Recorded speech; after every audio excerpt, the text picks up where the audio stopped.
मैं अभी supreme court में आईनी बेंच से आया हूं कि 1 करोड़ ओवरसीज़ पाकिस्तानियों को वोट का हक देने के लिए रिट दाखिल की हुई है मैंने 2 साल से। क्योंकि अगर ओवरसीज़ पाकिस्तानी ही आएगा तो पाकिस्तान को बचाएगा, माशी तौर पर, सियासी तौर पर, इक़्तिसादी तौर पर। ओवरसीज़ पाकिस्तानी का अपने वतन से मोहब्बत जो है वो एक तारीख़ी अमल है, वो खून उनकी रगों में पाकिस्तान का खून है। उनको वोट का हक देंगे तो पाकिस्तान में ये सारा कूड़ा करकट ख़त्म हो जाएगा और ये सारे बिकने और बकने वाले लोग दफ़ा दूर हो जाएंगे। वो रिट इसलिए मुलतवी हो गई कि एक वहाँ पर वकील साहब मौजूद नहीं थे, वरना आईनी बेंच में ओवरसीज़ पाकिस्तानियों को वोट का हक दिलाने के लिए 2 साल पहले जो मैंने रिट की थी वो आज लगी, जो कि अदालत आलिया ने मुलतवी कर दी है।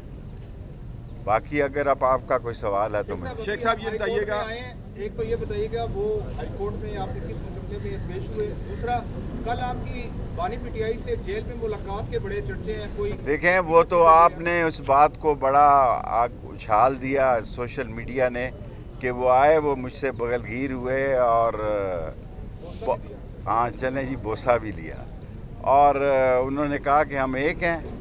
और मैंने उन्हें कहा कि भाई, उन्होंने चिल्ले का, मैंने कहा मुझे कोई किसी ने तकलीफ़ नहीं पहुँचाई, 40 दिन रात ज़रूर हूँ।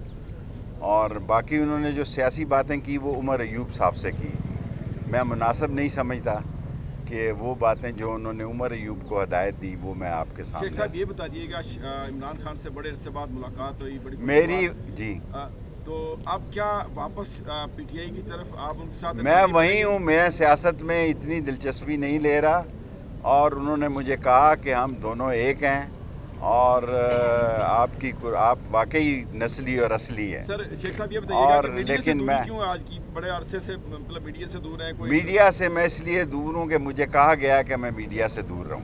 शेख साहब केस के हवाले से बताएं आप।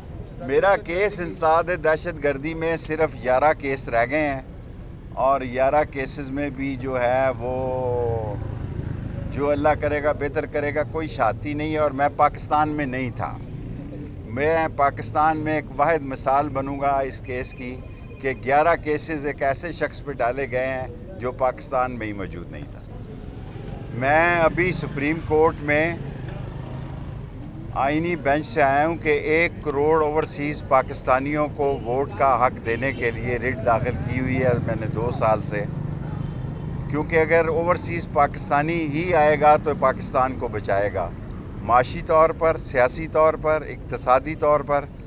ओवरसीज़ पाकिस्तानी का अपने वतन से मोहब्बत जो है वो एक तारीख़ी अमल है, वो खून उनकी रगों में पाकिस्तान का खून है। उनको वोट का हक देंगे तो पाकिस्तान में ये सारा कूड़ा करकट ख़त्म हो जाएगा और ये सारे बिकने और बकने वाले लोग दफ़ा दूर हो जाएंगे।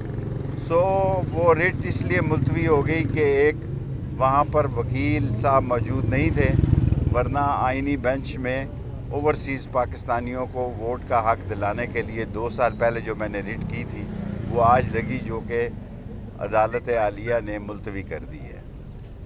बाकी अगर आपका कोई सवाल है तो मैं शेख साहब ये बताइएगा, एक तो ये बताइएगा वो हाई कोर्ट में आपने किस मुकदमे में पेश हुए, दूसरा कल आपकी बानी पीटीआई से जेल में मुलाकात के बड़े चर्चे हैं। कोई देखें, वो तो आपने उस बात को बड़ा उछाल दिया सोशल मीडिया ने कि वो आए, वो मुझसे बगलगीर हुए और हाँ चलें जी, बोसा भी लिया और उन्होंने कहा कि हम एक हैं। और मैंने उन्हें कहा कि भाई, उन्होंने चिल्ले का, मैंने कहा मुझे कोई किसी ने तकलीफ़ नहीं पहुँचाई, 40 दिन रात ज़रूर हूँ। और बाकी उन्होंने जो सियासी बातें की वो उमर अयूब साहब से की, मैं मुनासिब नहीं समझता कि वो बातें जो उन्होंने उमर अयूब को हदायत दी वो मैं आपके सामने। शेख साहब ये बता दीजिएगा, इमरान खान से बड़े अरसे बाद मुलाकात हुई, बड़ी मेरी जी, तो अब क्या वापस पीटीआई की तरफ आप उनके साथ? मैं वहीं हूँ, मैं सियासत में इतनी दिलचस्पी नहीं ले रहा और उन्होंने मुझे कहा कि हम दोनों एक हैं और आप वाकई नस्ली और असली हैं। सर शेख साहब ये बताइएगा और कि मीडिया लेकिन से मैं क्यों आज की बड़े अरसे से मतलब मीडिया से दूर हैं? कोई मीडिया से मैं इसलिए दूर हूँ कि मुझे कहा गया कि मैं मीडिया से दूर रहूँ। शेख साहब केस के हवाले से बताएं आप। میرا کیس انسداد دہشت گردی میں صرف 11 کیس رہ گئے ہیں، اور 11 کیسز میں بھی جو ہے وہ جو اللہ کرے گا بہتر کرے گا، کوئی شہادتی نہیں ہے، اور میں پاکستان میں نہیں تھا۔ میں پاکستان میں ایک واحد مثال بنوں گا اس کیس کی کہ 11 کیسز ایک ایسے شخص پہ ڈالے گئے ہیں جو پاکستان میں ہی موجود نہیں تھا۔